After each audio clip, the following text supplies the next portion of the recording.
Bentornati su It's Fisher Channel, tra poco l'informazione di Padova, parleremo di un selfie che è costato molto caro a un gruppo di ragazzini, poi parleremo anche del nuovo ospedale che si sta decidendo dove piazzarlo a Padova e infine parleremo dello sport con il Padova che vince all'ultimo minuto, al 94esimo. Questo e molto altro tra poco su It's Fisher Channel.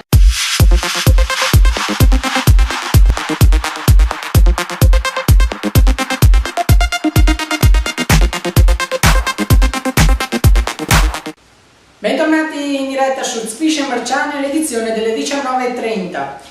A Selvazzano un selfie costa caro un gruppo di ragazzini che sono stati sorpresi dai carabinieri di Selvazzano nell'ex seminario maggiore sopra la torre. Questo selfie costerà molto caro perché i ragazzini sono stati segnalati al tribunale dei minori e sono stati poi riconsegnati ai genitori. È scappato a Rumeno che il 28 marzo scorso aveva investito un anziano signore in via Tirana, doveva firmare e presentarsi alla questura di Padova dopo essere appunto stato scarcerato dal carcere di Vicenza, ma dopo la prima firma ha fatto perdere le sue tracce. Gli inquirenti pensano che sia già rimpatriato. Si moltiplicano i furti compiuti da ladri acrobati. Nell'ultimo mese solo a Padova ne sono stati compiuti una ventina. Grandi numeri per la Fiera delle Parole che si sta svolgendo a Padova. Questa fiera già ieri sera con una lezione magistralis ha avuto un successo notevole davanti al Palazzo Moroni e continuerà fino al 12 ottobre.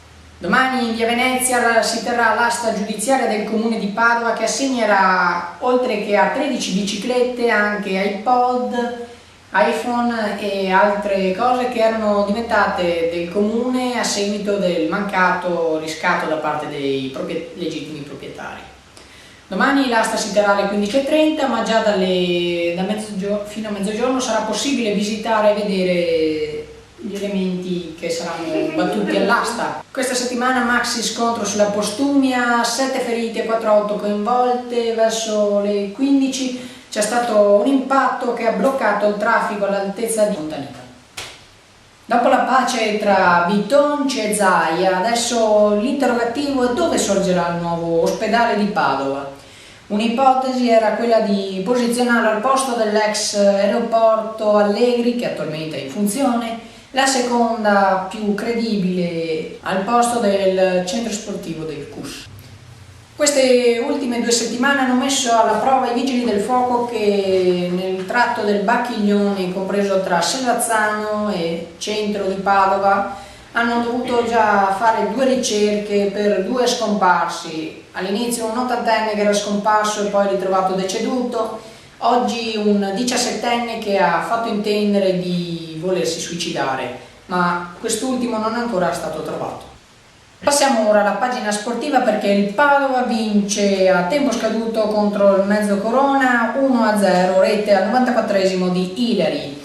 E così alla quinta giornata il Padova è a 15 punti, punteggio pieno con il Bassano. Male anche il Cittadella che perde per la terza volta di seguito e questa volta perde contro Lanciano per 2-3 con un clamoroso errore che in finale di partita regala la partita appunto al Lanciano. Ora passiamo alla pagina dedicata ai nostri amici di It's Fisher Channel. Questa settimana va in onda la seconda parte del video che era andato in onda la settimana precedente. Buona visione. Altra edizione speciale It's Fisher Channel e aggiornamenti sull'incendio Nord Australia Est, 3/4 piedi d'altezza, latitudine 42, longitudine 70 e stangata della Tari che è appena arrivata e... allarme terrorismo al nord Italia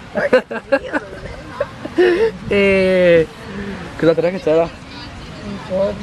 Ah sì, i fuochi di Prato della Valle che sono piaciuti a maggior parte delle persone intervistate e il Padova ha battuto 2-0, non mi ricordo cosa. La Castellammare ma l'ha battuto 4-1 ieri. Ah sì, un fulmine colpisce la cappella di Scrovegni, si è d'accordo solo l'altro giorno, ma non sembra aver fatto danni, infatti i dipinti di Giotto sembrano essere salvi. Bene, con questo io ho concluso, ci rivediamo giovedì prossimo, sempre qui su Fish Channel, ore 19:30. Grazie per averci seguito e arrivederci.